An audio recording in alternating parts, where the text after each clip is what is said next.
There is something strange about the way we live today. Millions of people wake up alone. They eat alone, work alone, scroll through thousands of faces, and still feel completely isolated. We've started believing that loneliness is just another part of being human. But for almost all of our history, a lonely human was a dead human. Imagine opening your eyes 100,000 years ago. No apartment, no locked doors, no quiet bedroom.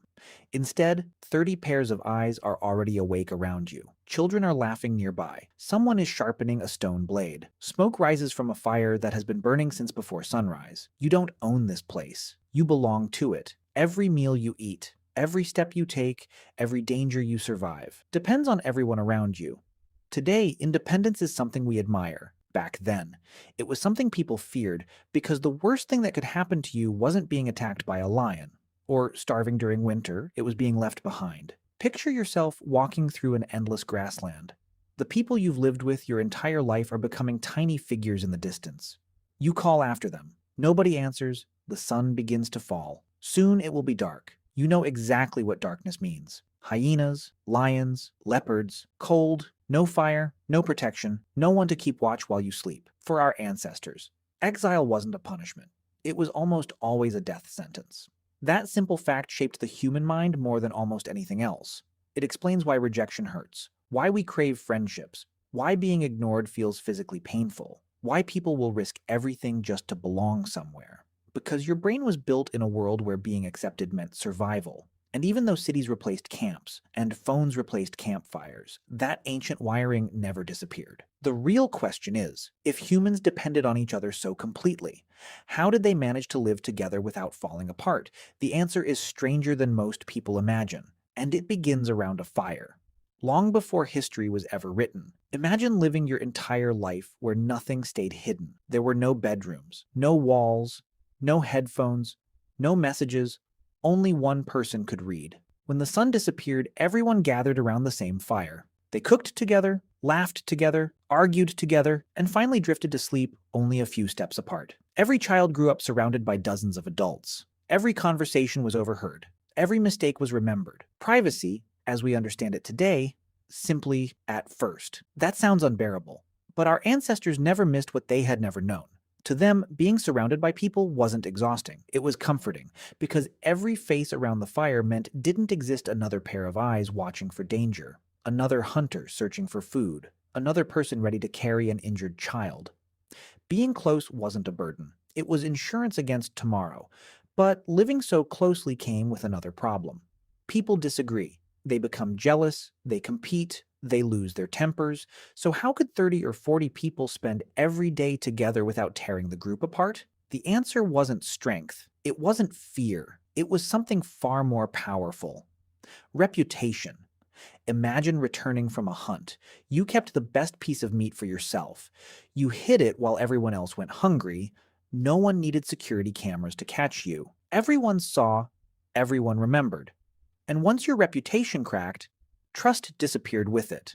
The next time you needed help, people hesitated. The next time food became scarce, others were served first. In a world where survival depended on cooperation, selfishness carried an enormous price. This is why generosity became one of humanity's greatest strengths. Not because people were naturally perfect, but because sharing made everyone stronger. One successful hunter couldn't eat an entire animal before it spoiled, but 30 people could. Tomorrow someone else would make the kill, and the favor would return. It wasn't charity, it was survival. Even today, your brain rewards generosity with feelings of satisfaction. That isn't an accident. It's an ancient survival system still running inside a modern world. But food wasn't the only thing people shared. They shared knowledge. And that have been even more valuable, because knowing where water waited during a drought, knowing which berries healed, or which footprints belonged to a stalking predator, could mean the difference between seeing another sunrise, or becoming part of the landscape forever. Knowledge wasn't written in books, it lived inside people. Lose the group, and you lost thousands of years of experience in a single day. That's why every elder mattered, every storyteller mattered, every skilled hunter mattered, every grandmother mattered. A camp wasn't just a collection of individuals. It was one living memory, and every person carried a different piece of it. So when someone disappeared, the group didn't just lose another pair of hands. They lost knowledge that might never return, and that made every life incredibly valuable. Yet, despite depending on one another so completely, these groups still faced a problem that threatened them more than lions, more than winter, and sometimes more than starvation itself. Conflict, because wherever humans gather, conflict eventually follows, and the way of our ancestors solved. It reveals something surprising about the people we became. Picture two hunters returning to camp. One has spent the entire day tracking prey across miles of open land. The other gave up after an hour. When evening comes, they both sit beside the same fire. They both reach for the same meal. At first, it doesn't seem like a problem, but tomorrow, the hardworking hunter remembers. So does everyone else. In a small group, effort could never stay hidden. Every person knew who carried their weight and who let others carry it for them. That simple truth shaped human behavior for thousands of generations. Because surviving wasn't about being the strongest. It was about being someone others wanted beside them. Think about the skills that mattered. A great hunter could feed dozens of people. A skilled tracker could find animals no one else could. An elder could remember where water waited after months without rain. A healer knew which plants soothed pain and which ones brought death. Even the best storyteller had a purpose. Long before books existed, stories became humanity's first survival guide. Around the fire, children learned where predators hunted, why certain rivers should never be crossed, which plants healed, and which berries could stop a heart before sunrise. Every story carried knowledge. Every laugh strengthened trust. Every shared memory pulled the group closer together. Because survival wasn't only about food, it was about believing the people beside you would still be there tomorrow. That trust became humanity's greatest weapon. Not sharper spears, not bigger muscles. Trust, but trust is fragile. It takes years to build, and only moments to destroy. Imagine someone repeatedly lying to the group, pretending they saw no animals, hiding food, refusing to help when others were injured. No prison waited for them, no written laws existed. The punishment was far simpler. People stopped trusting them. And once trust disappeared, so did their place in the group. For our ancestors, losing trust meant risking everything, which is why humans evolved to care so deeply about what other people think, even today. A stranger's criticism can stay in your mind for days. Embarrassment makes your heart race. Rejection feels almost physical. Those reactions aren't weaknesses. They're echoes from a world where acceptance kept you alive. But there was another challenge every group eventually faced. Not hunger, not predators, something much closer, arguments. Because when 30 people live side by side every single day, conflict isn't possible. It's inevitable. And surprisingly, the people who survived weren't the ones who always won the fight. They were often the ones who knew when to end it, because one broken relationship could weaken the entire camp. And in the ancient world, that was a risk no one could afford. But the greatest mystery isn't how our ancestors survived together. It's why thousands of years later, your brain still behaves as if you're sitting beside that same fire. Take a moment and think about the last time someone ignored you. Maybe they left your message unread. Maybe you walked into a room and nobody acknowledged you. Maybe someone you cared about slowly drifted away. Logically, you knew you weren't in danger. You weren't starving. No predator was waiting outside your door, and yet your chest felt heavy. Your stomach tightened. You couldn't stop thinking about it. Why? Because your brain isn't reacting to a text message. It's reacting to something much older. For hundreds of thousands of years, being pushed out of the group wasn't embarrassing. It was terrifying. Your ancestors didn't have supermarkets. They didn't have hospitals. They didn't have police. They had each other. If the tribe turned its back on you, there was no backup plan.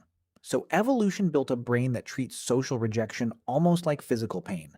That ancient alarm system is still with you. It whispers every time you feel left out. It screams every time someone betrays your trust. And even though the world has changed, your brain still believes acceptance equals survival. But belonging wasn't something people were simply given. It had to be earned. Every morning someone collected firewood, someone searched for fresh water, someone watched over the children, someone repaired tools, someone tracked animals across the landscape. No task was too small, because if enough people stopped contributing, everyone suffered. Imagine carrying a heavy animal back to camp after hours of hunting. Your shoulders ache. Your legs tremble. You finally arrive at the fire. Children run toward you. The older members smile. The meat is divided among everyone, not because they hunted, but because tomorrow you might be the one returning empty-handed, and someone else will feed you instead. That simple exchange created something extraordinary. A society built on trust rather than transactions. People weren't counting every favor. They were investing in each other's survival. Over time, those acts of cooperation changed something far more important than the camp. They changed the human brain itself. The people who worked well with others survived. The people who couldn't cooperate slowly disappeared from history. In a strange way, civilization didn't begin with cities. It began with one person deciding to help another without expecting an immediate reward. And that habit became one of humanity's greatest superpowers.